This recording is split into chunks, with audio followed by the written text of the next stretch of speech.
Hey everybody, it's about 7:45 p.m. On Monday evening, January 12th.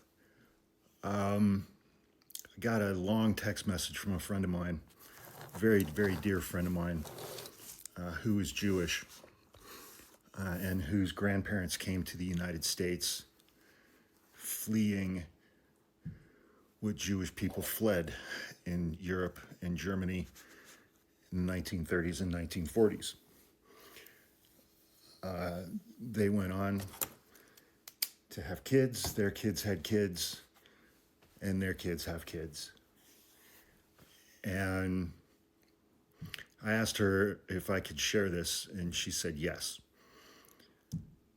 I grew up terrified by the Holocaust, that it happened, that it could happen anytime, anywhere. I went to the concentration camps when I was 10 and went back as I got older. I studied the Holocaust in high school.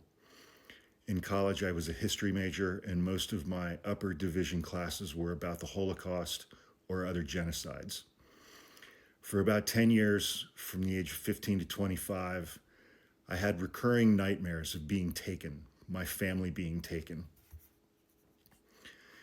people being shot, and the dream would always end the same, with me being shot in the throat, gurgling, blood dribbling out of the hole that it left, being unable to breathe. I was always so afraid because I knew it could happen again. I knew that it could happen again. I had that dream again a few weeks ago for the first time in maybe 20 years. I always wondered what I would do if I were faced with this situation. Would I believe it? Would I recognize it? Would I stick my neck out for others? Would I hide my neighbors in my attic? Would I get my family out in time?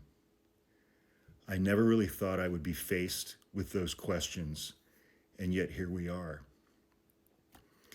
My grandparents died about 12 years ago. I've never visited their graves. I went yesterday, like I was looking for something. It's all too much. I'm not sure I'm the person to meet this moment. Who is? We need our military to do right by the people. Hitler was not stopped by the people of Germany. He was stopped by the world. They're going to disappear intellectuals, lawyers, journalists. They're going to take the feeble-minded, autistic people. And then she recounted a conversation that she had a year ago with some coworkers. I sat at the conference room table with two coworkers a little over a year ago. One of them and I said the exact same thing was going to happen. I compared our situation to Nazi Germany.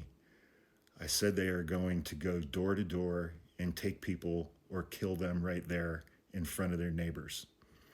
I never wanted to be more wrong.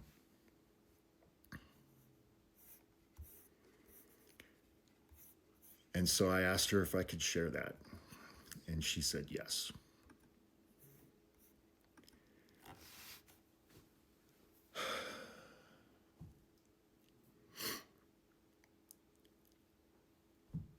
My family's not Jewish. I didn't have any relatives who fled Europe. I didn't have any relatives who were killed in the Holocaust. I had a lot of relatives of my grandparents' generation who fought during World War II and who served in varying ways during World War II.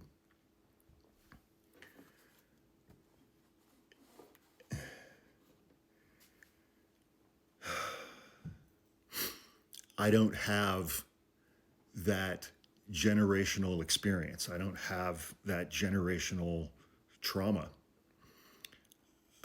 that lives on to this day in many Jewish families in the United States. And there are so many things to say about that.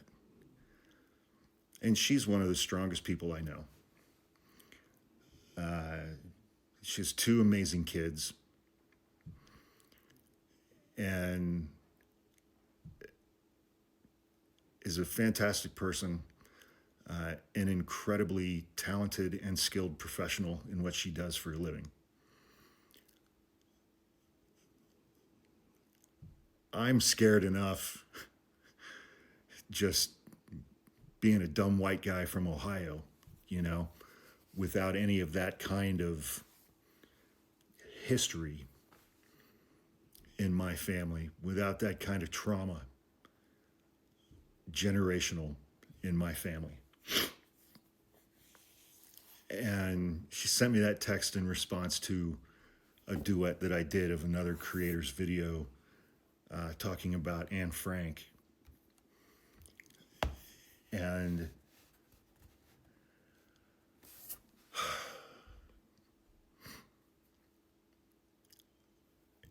it is horrifying to think and believe and understand and grasp where we are right now in the United States of America in January of 2026, with Donald J. Trump serving his second term of president in the United States, and we're only a year in, less than.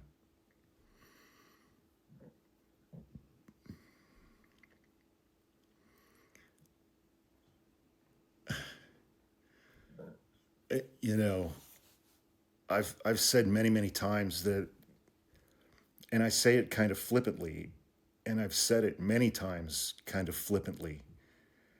I did not envision spending my mid to late 50s fighting fascism and authoritarianism here in the United States of America. It's still difficult for me to comprehend. And again, I say that within the context of someone who has led a very privileged life in the United States, because I was born a heterosexual, cisgendered, white male in the Midwest, and I grew up in very, very segregated circumstances. And you know, so neither I nor anyone in my family has ever experienced discrimination, has ever experienced oppression of any kind.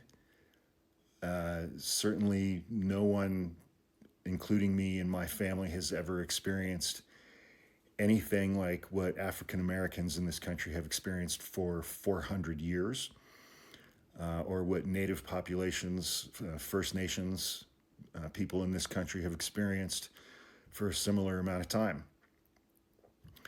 Nor have I ever experienced misogyny or sexism or discrimination that women experience in this country every single day. And I'm also not disabled. And, you know, it's...